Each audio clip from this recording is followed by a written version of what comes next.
everyone, this is Stephanie with Pure Canine Training. Today I want to introduce you guys to the Prong Collar. So the Prong Collar is one of the most effective tools you can use.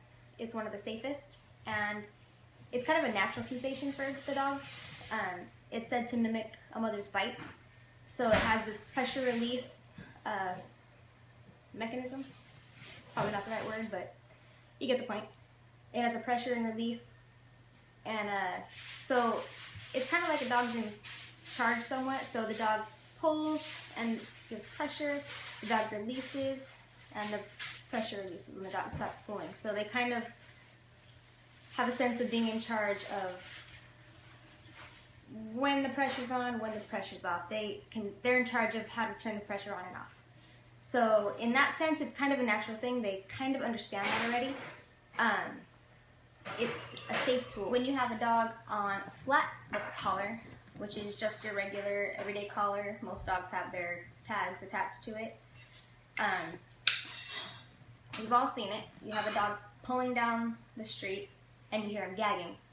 It's because there's all this empty space in the back and it's putting pressure on the throat and the trachea. And over time that can actually cause damage. Versus a prong collar, it distributes pressure, even pressure all the way around the neck, and you don't hear that gagging sound. Another thing is when you have a properly fitted prong collar, there's this ring right here called an O-ring or a dead ring, and it's a stopper. This prong collar can't possibly get any smaller. Therefore, you can't choke your dog on this. So prong collar is a tool of communication. So you can whisper to your dog with just a little tiny bit of pressure to have your dog sit or turn around and come to you. Or if you have a dog that's lunging, you can have a more serious conversation and give him a strong pop and snap him out of it. So it's an effective tool in that sense. Like I said, you do have to properly introduce them to the pressure and release, but they pick up on it real quick because it's pretty natural for them. They understand the bite, the pressure, and release. So it's effective, it's fair because it's natural, and it's safe. Okay, so let's talk about the prong collar now, the parts. This is called the D-ring. It swivels. This is the piece that you're going to attach your leash clip to. This is the part we already talked about, the O-ring or the dead ring. That's your stopper. And these are your prongs.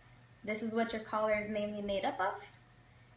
And your prongs are removable. So if you need to add prongs because your dog has a bigger neck, those are sold separately. You can always order more prongs. If you need to remove prongs because your dog has a smaller neck, again, they're removable. This is your faceplate. I don't really recommend taking prongs out of here. You can, it's just a little more difficult to get them back in. This is always your center. So if you have to take prongs out, I recommend keeping it even. If you take a prong out of this side, take a prong out of the other side so that your faceplate is always in the center.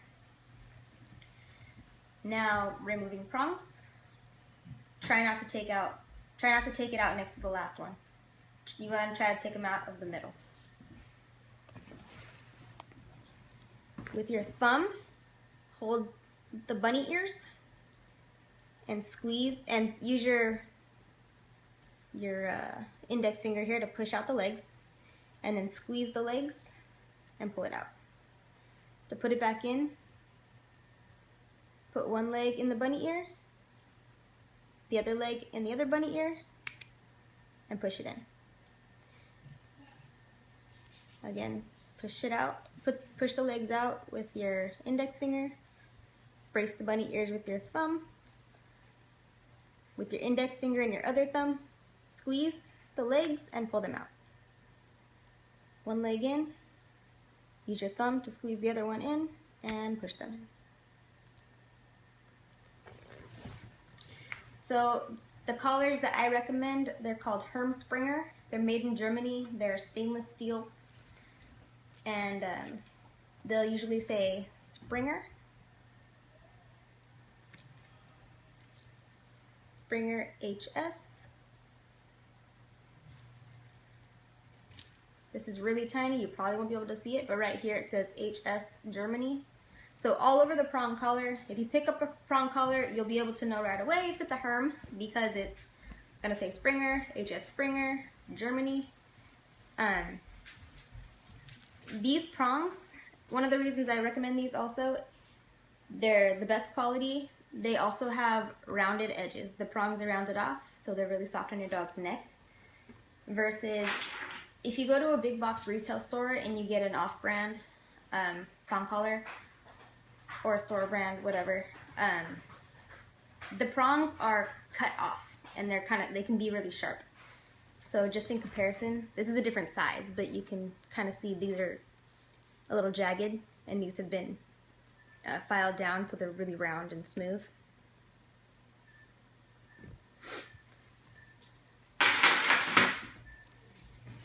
So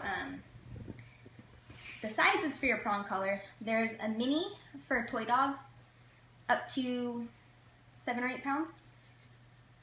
Herm Springer does not make minis, but you can find minis on Amazon, or even sometimes if you have like a privately owned pet store, you'll find Herm Springers and mini prong collars there. It's not the most common, but I have seen it. Usually you can find them on Amazon or from your local trainer. Then moving on to Herm Springers, you have your 2.25, which is this size. This is a small. This is for dogs up to 50 pounds. Then we have a 3.0, which is a medium. That's this size. This is for dogs over 50 pounds. And these are the two most common sizes, 2.25, 3.0 millimeter. And they also make a large, that's a 2.2 or 3.25. And they also have an extra large, which I believe is 3.8. I find that a 3.0 is more than adequate, even for your larger breeds.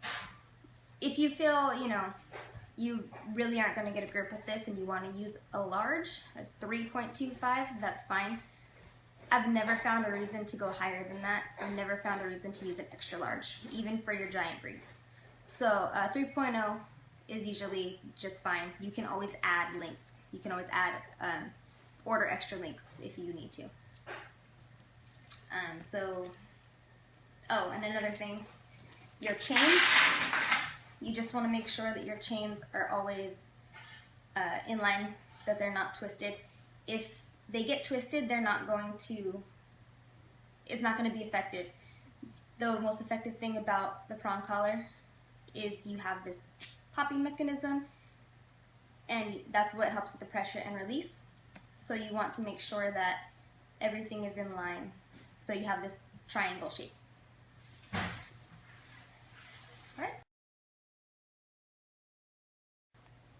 Alright, so before you head out on the walk and before you fit this to your dog, safety first. You want to take a carabiner. You can find these at your local hardware store, and you're going to attach this to your dead ring or your O-ring, and then you're going to flip around your flat collar. Remember your regular collar. Flip it around to the back of your dog's neck, because normally you're going to have your tags right here. You're going to flip it around to the back. Attach that also to your carabiner, and you're going to have a setup looking something like this. That way, if something were to happen and say a prong would pop off, for example, maybe it was put on wrong and then the dog shakes and a prong pops off, or your dog rolls around and a prong comes loose, you don't end up with an off-leash dog because you're still attached via the flat collar. And one more safety precaution, because this has happened to me. Your leash can come unhooked. It just can come out of here. So we want to back up not only our collar, but we want to back up our leash. So again, we're going to take our carabiner,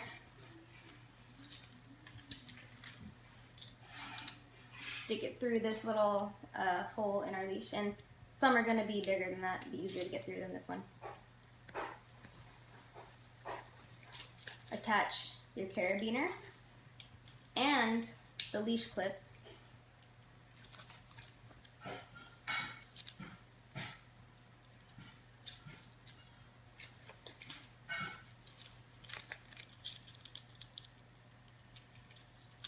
Takes a little maneuvering. Attach them both to your D-ring, the one that swivels, and then you have not only your collar backed up, but your leash. So again, if something were to happen, say your leash clip comes off, you're still attached via the carabiner. So maybe nothing will happen, but safety first, you want your seatbelt on, right? One more option for backing up your leash clip, and you could even do this for your prong if you wanted. They sell these cable rings at your local hardware store as well. Pretty sturdy. Just unscrew it.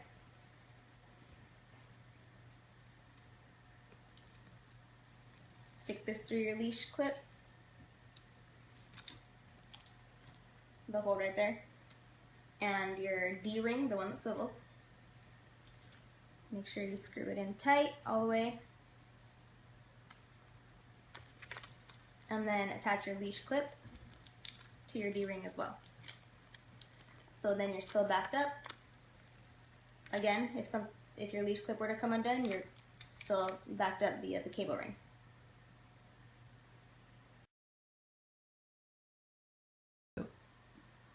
And now the fun part. We are going to fit our prong onto our dog. We're going to open it the way that I showed you.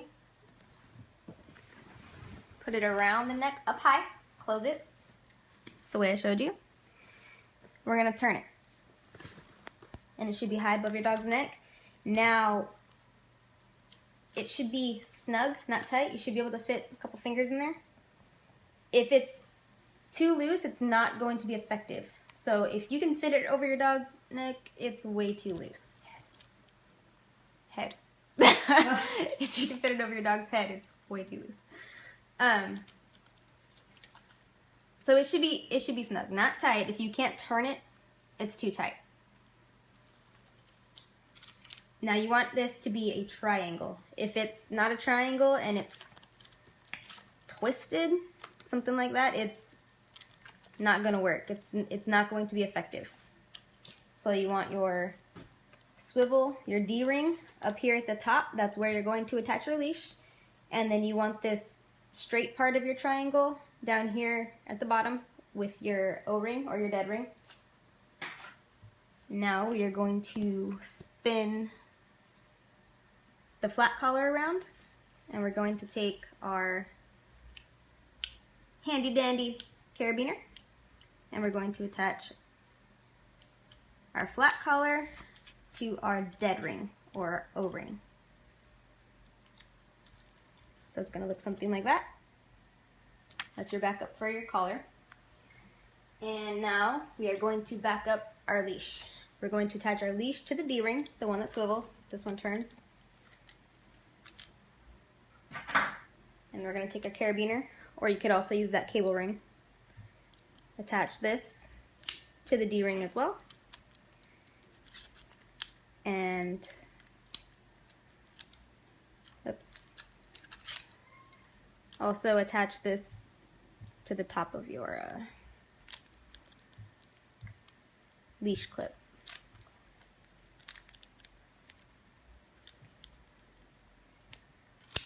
Maybe this is backwards. I did that backwards.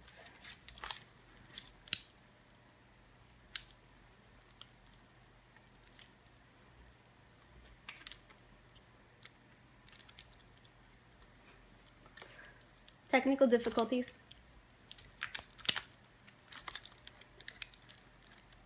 Cable ring might be easier. There you go. Do your carabiner first.